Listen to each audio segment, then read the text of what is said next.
1947 সালের পূর্বে বাংলাদেশ ব্রিটিশ ঔপনিবেশের একটি অংশ।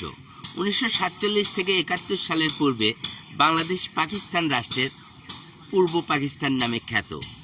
1971 সাল থেকে আজ পর্যন্ত বাংলাদেশ একটি স্বাধীন সার্বভৌম রাষ্ট্র হিসেবে পরিচালিত হয়েছে, যেখানে একটি সরকার গঠন হয়েছে এবং 1971 সাল থেকে একটি ম্যাপ পাওয়া গেছে, যে ম্যাপে বাংলাদেশের মানচিত্রে স্থান দেখানো হয়েছে এবং একটি লাল সবুজের পতাকা পাওয়া গেছে।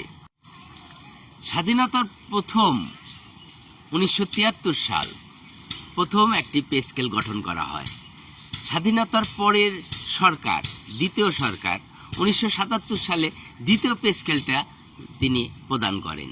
অর্থাৎ প্রত্যেক 4 বছর অন্তর অন্তর একটি পে স্কেল কাঠামোগত বৈশিষ্ট্যে দেওয়ার উদাহরণ রহিয়াছে।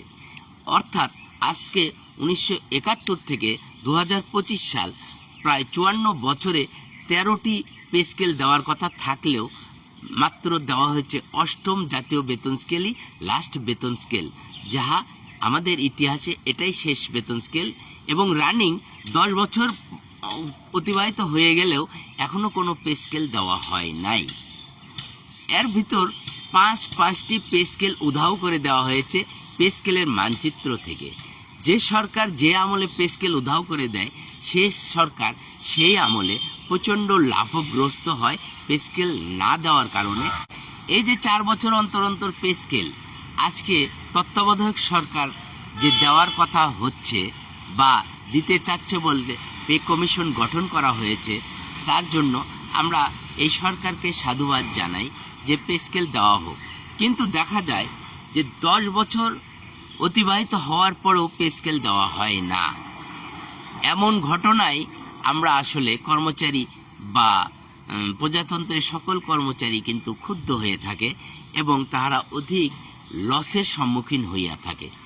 এই পে স্কেল এমন একটি জিনিস যে পে স্কেল পাইলে দেখা যাচ্ছে বাজার, দ্রব্য এবং অর্থনীতি সমান প্রবাহে অতিবাহিত হয়।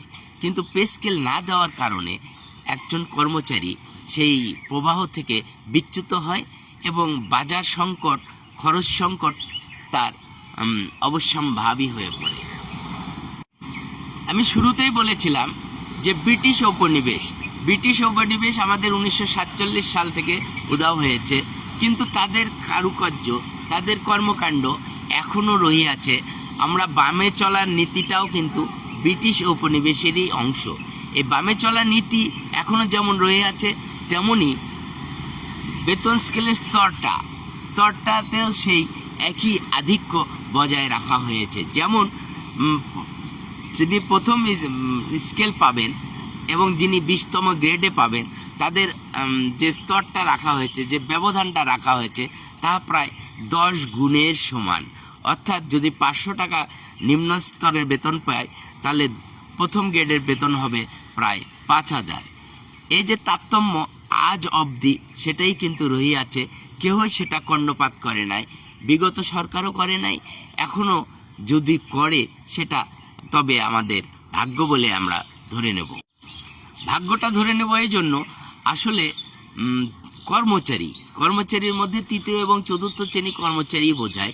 3য় এবং 4র্থ শ্রেণী কর্মচারীদের যে বেতন কাঠামো, তাহাতে দেখা যায় যে সর্বনিম্ন বেতন স্কেলের আওতায় তারা অধিষ্ঠিত। এই সর্বনিম্ন বেতনের যে বেতন তৈরি করে, বেতন কাঠামো যারা তৈরি করে, তাদের বেতন কমিশন বলা হয়। বেতন কমিশনের যে কমিটি থাকে, সেই কমিটিতে আসলে 3য় বা 4র্থ শ্রেণীর কোনো কর্মচারী না থাকায় তাদের কোনো সুপারিশ থাকে না। এজন্য তারা অধিকভাবে লসগ্রস্ত হয়।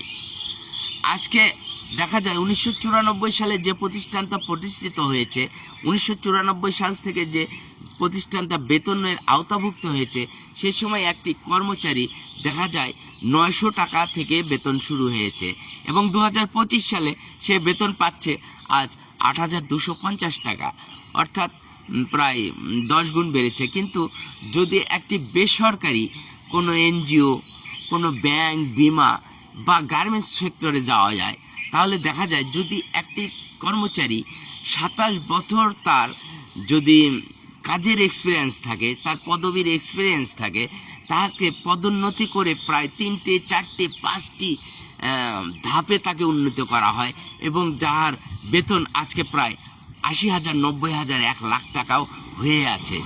এমতো অবস্থায় একজন কর্মচারী যদি সে পিয়ন থেকে অফিস সহায়ক থাকে, সে যদি ল্যাব সহকারী থাকে, সেই ল্যাব সহকারী বা কেরানি থাকে, সেই কেরানিই আছে এবং তার বেতন তার সেই পর্যাপ্ত না পেয়ে সেই গতিটা স্লথ হয়ে আছে বা ধীর গতি হয়ে আছে বলে পরিলক্ষিত হয়ে আছে।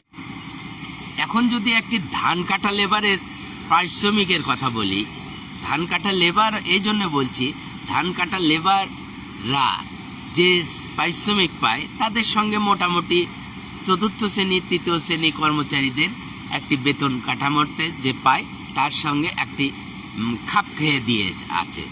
যেহেতু একটি কর্মচারী যখন 900 টাকা পেয়েছে, অর্থাৎ 30 টাকা দিন, সে সময় দেখা গেছে একটি লেবার 30 টাকা দিনই কাজ করেছে। আজকে কিন্তু একটি ধান কাটা লেবার 500 টাকা আপ করা কি হাফ বেলা খাবার পায় এবং 500 টাকা, তাতে দেখা যায় কিন্তু 15,000 টাকা একজন ধান কাটা লেবার নিয়ে যাচ্ছে। অথচ একটি কর্মচারী, প্যান্ট শার্ট পরা কর্মচারী, সরকারের লিস্টে থাকা কর্মচারী, সে এই 2025 সালে 8,250 টাকা বেতন নিয়ে সে কি করবে, কি কাজ করবে, কি সেবা দেবে, এটা আমার মাথায় বোধগম্য নয়। তাদের মানে ব্রিটিশ যেভাবে করে গেছে, কর্মচারীরা সব সময় প্রধানদের নিকট দ্বারস্থ হবেন, হাবলাত কার্য গ্রহণ করবেন, তাদের স্যান্ডেল বোয়াবেন, তাদের ব্যাগ বোয়াবেন, তাদের খড়ি ফাটিয়ে দেবেন, তাদের অফিস বাদ দিয়ে হাঁস মুরগির ঘর পরিষ্কার করে দেবেন। সেই অনুযায়ী চলছে আজকে 2025 সালের আধুনিক এই বাংলাদেশে। আর এজন্য 2030 সালের নাগাদ দেখা যাবে একটি প্রতিষ্ঠানে 3য় বা 4র্থ শ্রেণী কর্মচারী পাওয়া যাচ্ছে না। কারণ এইসব কর্মচারীদের ভাগ্যে এতই দুর্ভাগ্য লেখা আছে যে 27 বছরে তার এই 2025 সালে আধুনিক যুগে সে নিয়ে যাচ্ছে 8,250 টাকা বেতন। এই বেতনে তার পরিবার কিভাবে চলে? তাই তার পরিবার থেকে কোনো ছেলে মেয়ে, কোনো বংশোদ্ভূত যেন 4র্থ বা 3য় শ্রেণী কর্মচারীতে আর যোগ না দেয়, চাকরিতে আর যেন প্রলুব্ধ না হয়, সে ব্যাপারে কিন্তু সে প্রলুব্ধ করবে তার পরিবারকে। এই 3য় এবং 4র্থ শ্রেণী কর্মচারী কিন্তু আগামীতে আর পাওয়া যাবে না। যে 3য় এবং 4র্থ শ্রেণী কর্মচারীরা কিন্তু একটি প্রতিষ্ঠানের প্রাণ। যে প্রাণ এই জন্য বলছি, একজন 4র্থ শ্রেণী কর্মচারী সারা রাত জেগে নৈশ প্রহরীর ডিউটি করে সে প্রতিষ্ঠানকে অক্ষত রাখছে। সকাল 9টায় 8:30টায় এসে পিয়ন বা অফিস সহায়করা এসে সেই প্রতিষ্ঠানকে ঝাড়া মোছা খোলা পরিষ্কার করে, সুইপার এসে খোলাখুলি করে পরিষ্কার করে দিচ্ছে, মেঝে মুছে দিচ্ছে, চেয়ার গুছিয়ে দিচ্ছে, বেঞ্চ গুছিয়ে দিচ্ছে। অথচ সেই কর্মচারীরাই কিন্তু আজকে বেতন বৈষম্যের শিকার হয়ে আজকে তাদের পেটে হাত দিয়ে, পেটে গামছা বেঁধে কিন্তু দিনাতিপাত করছে। এইসব বিষয় যদি বর্তমান সরকার না দেখে, আগামীতে কিন্তু 3য় 4র্থ শ্রেণী পোস্ট পাওয়া মুশকিল হয়ে দাঁড়াবে, দূরও হয়ে যাবে। 3য় 4র্থ শ্রেণী পোস্ট আর পাওয়া যাবে না। যেমন বিগত দিনে সরকারি প্রাথমিক বিদ্যালয়ে কিন্তু 3য় 4র্থ শ্রেণী কোনো পোস্ট নেই, শুধু শিক্ষক দ্বারা পরিচালিত হয়েছে। তাহারাই ঝাড় দিয়েছে, তাহারাই মুছিয়েছে, তাহারাই খাতায় নাম তুলে। এইভাবে কিন্তু দেশ চললে দেশ এগোবে না, দেশ কখনো এগোবে না। তাই 4র্থ শ্রেণী 3য় শ্রেণীদের প্রতি নজর দেওয়ার জন্য সদয় আবেদন করছি।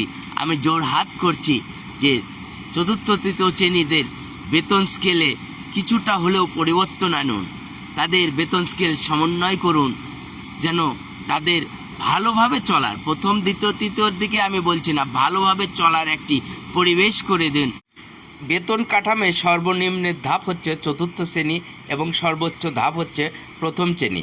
1ম শ্রেণী এবং 4র্থ শ্রেণী সকলেই আমরা প্রজাতন্ত্রের কর্মচারী, অর্থাৎ গণপ্রজাতন্ত্রী বাংলাদেশ সরকারের অধীনস্থ কর্মচারী। এই দিকে আমাদের দৃষ্টি রাখতে হবে যে এই নিয়মিত বেতন স্কেল না দেওয়ার কারণে বাংলাদেশ কর্মচারীর মাধ্যমে কিন্তু বারবার দুর্নীতিতে চ্যাম্পিয়ন হচ্ছে। এই দুর্নীতিতে বারবার চ্যাম্পিয়ন হচ্ছে জন্য আমাদের কিন্তু উন্নয়নের অগ্রযাত্রা রুখে যাচ্ছে। উন্নয়ন অগ্রযাত্রা যতই রুখে যাচ্ছে ততই বাংলাদেশ পিছিয়ে যাচ্ছে।